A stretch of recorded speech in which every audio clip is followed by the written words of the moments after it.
Alright, so I had a follower of mine wanting to talk specifically about the discard phase with a narcissist. The final discard, it's very hard for the victim.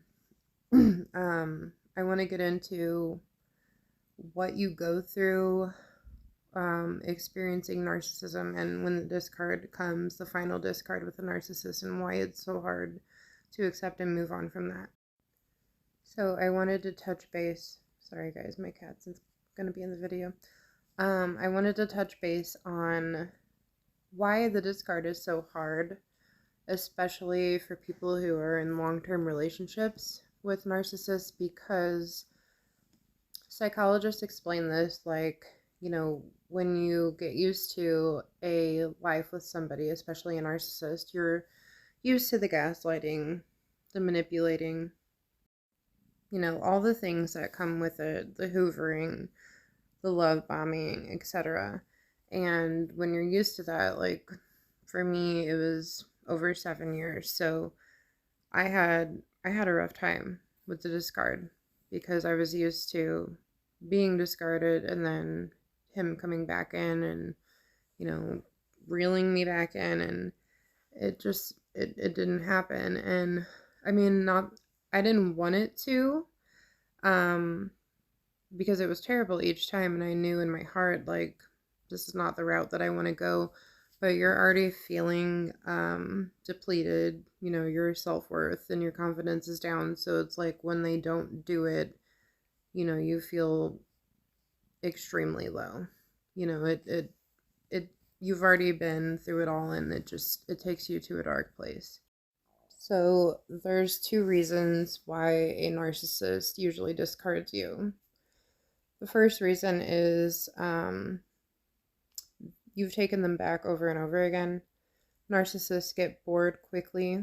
Even if you're in a long-term relationship with a narcissist, they engage in long-term relationships because if the person's willing to stick around, and especially if they're naive, or I hate to say naive or even gullible, because some narcissists are better than others about acting and, convincing, and the hypocritical narcissist that projects the opposite of everything they are so that you feel comforted, or they convince you to trust them.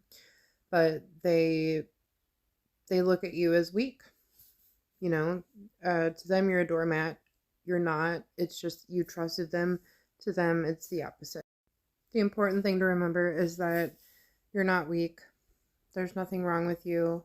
If it wasn't you, it would have been somebody else. So the worst thing you ever did in that situation was trust this person. With the trauma bond, it's inevitable. Almost every single person that's been with a narcissist has suffered from a trauma bond, and a narcissist wouldn't be with you if you weren't susceptible to that. They don't go after people who aren't going to be easily manipulated or persuaded. They usually go after people who have suffered, who have baggage of some sort, emotional baggage, or something that has brought them down or made them more susceptible to the narcissist. Very few narcissists pick their victims randomly. Whether you talk to them through a dating app, you met them through mutual friends. In my case, I knew mine for 3.5 years before we started dating, and I later on found out exactly why he chose me. It took me a long time to figure it out, but I mean, these are calculating individuals. They have motives behind everything that they do. It's unbelievable. When you come to the realization and you can see everything clearly, I mean, it's mind-blowing, the stuff that they did and the puzzle pieces that you can finally connect and put together, and just how calculated and sick and twisted their heads are. All right, so that's reason number 1, boredom for them. So when you engage in your next relationship, be careful of the red flags. do not ignore them. You know, every single one of us had red flags in the beginning with narcissists. Even if your narcissist seemed, you know, normal, stable, had a good job, whatever, they looked good on paper, there was still red flags. They might have been minimal red flags, but I guarantee you can look back and think, yeah, I probably shouldn't have ignored that, but they're very convincing. So, you know, don't beat yourself up because what's done is done. But now you know going forward what to look for, what to avoid. So, reason number 2, and you should take this as a huge compliment because I do. When you are with a narcissist and you start calling them out, you know, you notice that things are changing. They're not treating you the way that they were. You know, this continues for however long it does, however long you were with them, but you continue to call them out on it, and then they start to pick that up, and they start to realize this person's not accepting my lies the way they used to.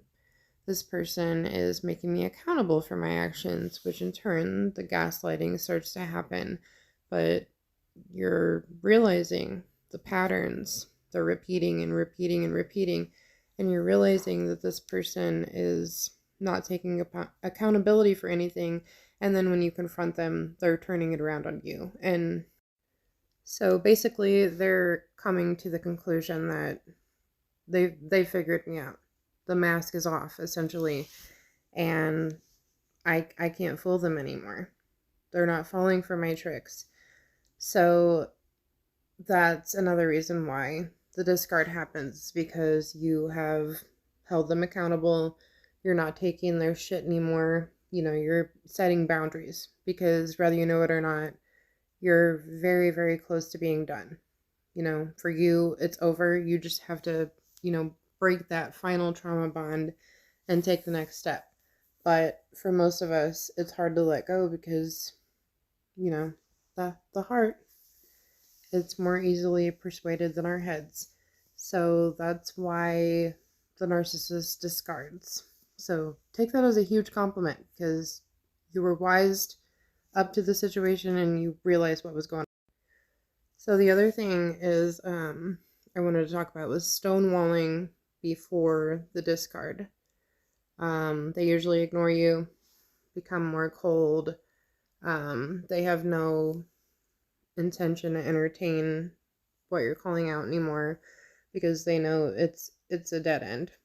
Whatever they have to say, you're going to have a counter argument, and well, you know, you're going to be right.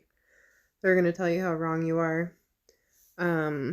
So stonewalling is often used as a tool for them to find their new supply while they're still stringing you along.